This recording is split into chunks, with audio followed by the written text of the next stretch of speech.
Jim Quirk settled into his chair on the battle bridge, looking pleased. He had the Enterprise back. It was her, his lady. Why did they keep taking her away from him? His destiny. Jim ran his fingers along the arms on the command chair of the Enterprise, caressing her, loving her.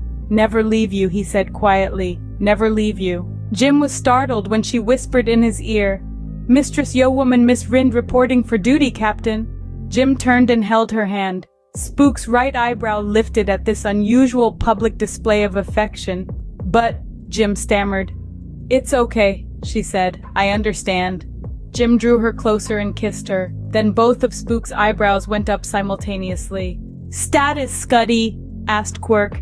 "It's a Vera bad, Captain. 8 billion dead on Rigel, 4 billion dead on Antares, most of our trilithium stations destroyed, most of our ships still returning from Haydn, all of our frontier outposts gone. And now the Romantans have joined again us. Lord save us all." "What fleet do I command? What ships do I have right now?" asked Quirk, somewhat dejected. "Captain, we have 2 scout ships presently on heading 180 at WEF 12 into the heart of the Klingon Empire. I fear that they'll never make it back.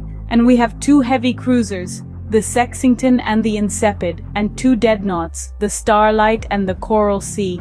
That is the extent of our war fleet. We've asked for help, but none is yet available. Most of our ships are tied down defending the remaining critical installations."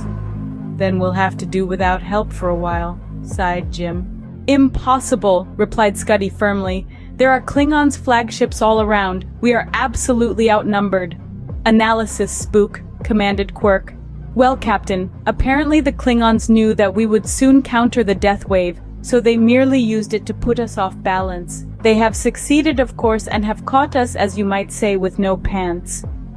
My advice to you, Captain, from my intuition, is that you must do something unorthodox, and very quickly at that, before the Klingons can extend their edge any further." "You mean do something illogical, Spook?" chimed in Dr. McBoy. "My good doctor," answered Spook, "I simply meant that conventional tactics will not hold against the spearhead of a combined Romantan-Klingon invasion force, and therefore that logic dictates that the time has perhaps come for some unusual countermeasures."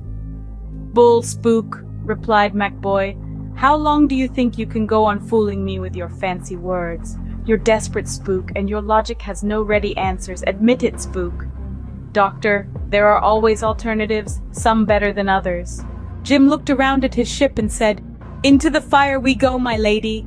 Miss Rind put her hand on his shoulder and whispered, "Never leave you."